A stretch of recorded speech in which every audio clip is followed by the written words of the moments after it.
Olá, turma do 8º ano, tudo bem com vocês? Eu espero que sim. Nós vimos na videoaula passada sobre o processo da vinda da família real para o nosso país, para o Brasil, e os acontecimentos que foram favoráveis para a independência do Brasil.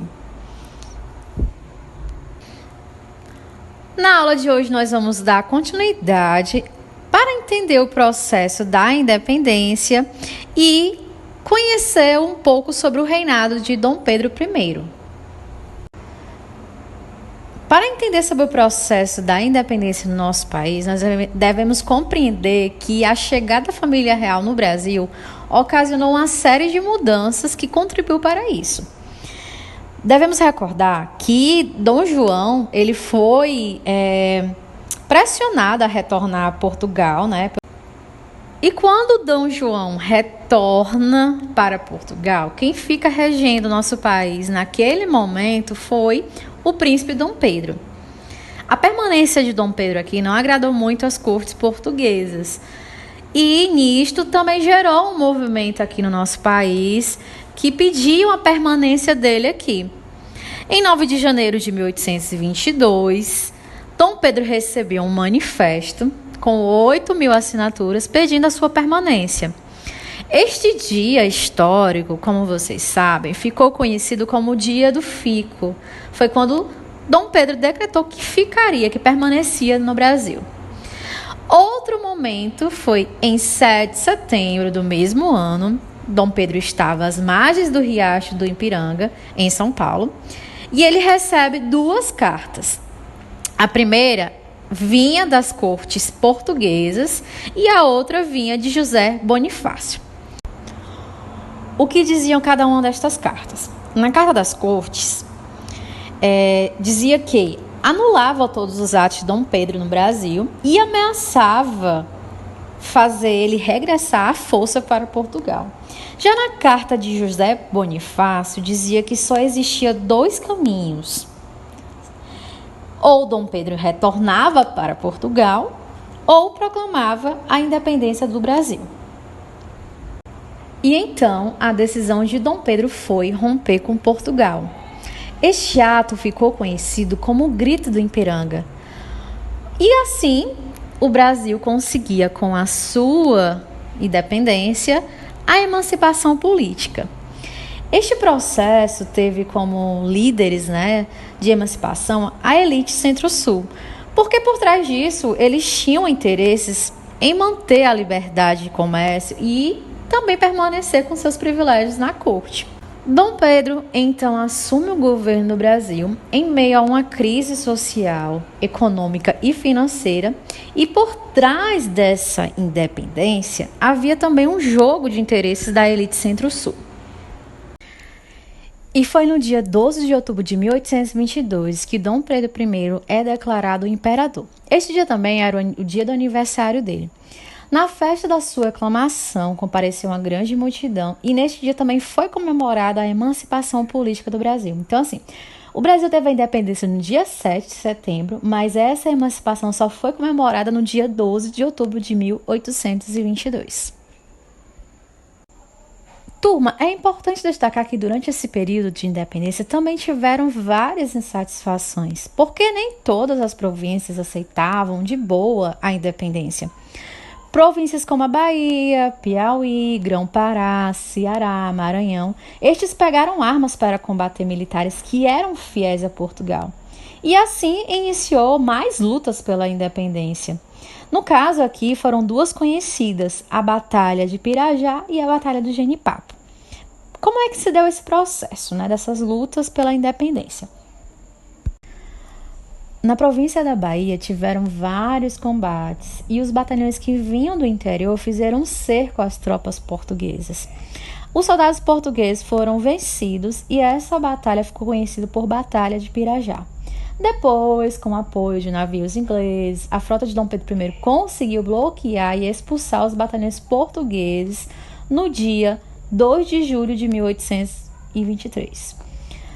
Todos os anos, nessa data, no dia 2 de julho, a Bahia ela festeja sua independência em homenagem a esse momento, a esse marco histórico da sua trajetória.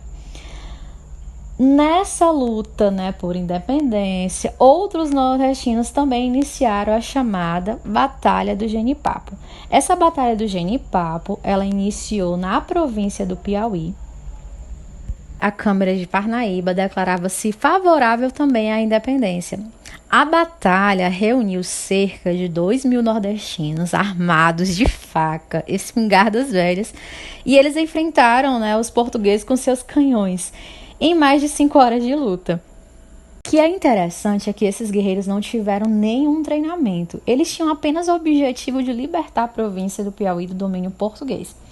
Dentro desse contexto também, outra província do Ceará, atualmente que é o nosso estado, o sertanejo José Pereira Figueiras lidera tropas populares e tomam Fortaleza e formam também um governo favorável à independência. E aí, na Batalha de Genipapo, contou com o apoio de cearenses, maranhenses, baianos contra as tropas de Cunha Fidié. O fato aconteceu na cidade de Campo Maior, no interior do Piauí. E os piauenses, de início, eles não venceram a luta, mas eles conseguiram enfraquecer a tropa.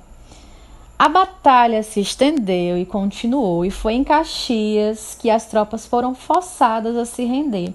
E então, na cidade de São Luís, a então independência foi aclamada pelo povo.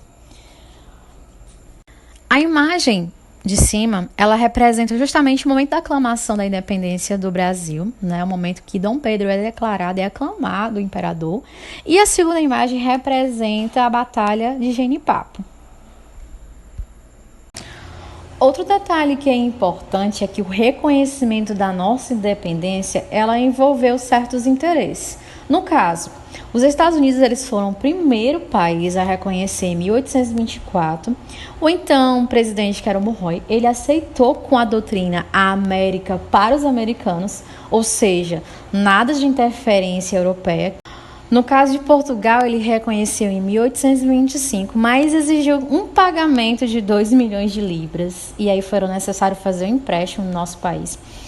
Na Inglaterra, reconheceu em 1827, exigindo a renovação do Tratado do Comércio por mais 15 anos e a extinção do tráfico de africanos.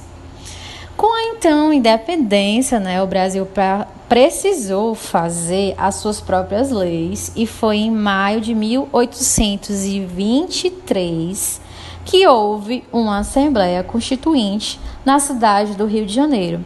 De um lado se tinha os deputados de várias províncias e do outro o príncipe, o imperador, na verdade, Dom Pedro I.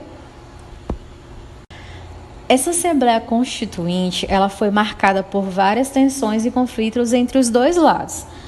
O interessante é que naquele momento, Dom Pedro chegou já defendendo, logo no início da Assembleia, que só iria defender a futura Constituição se fosse digna do Brasil e dele próprio.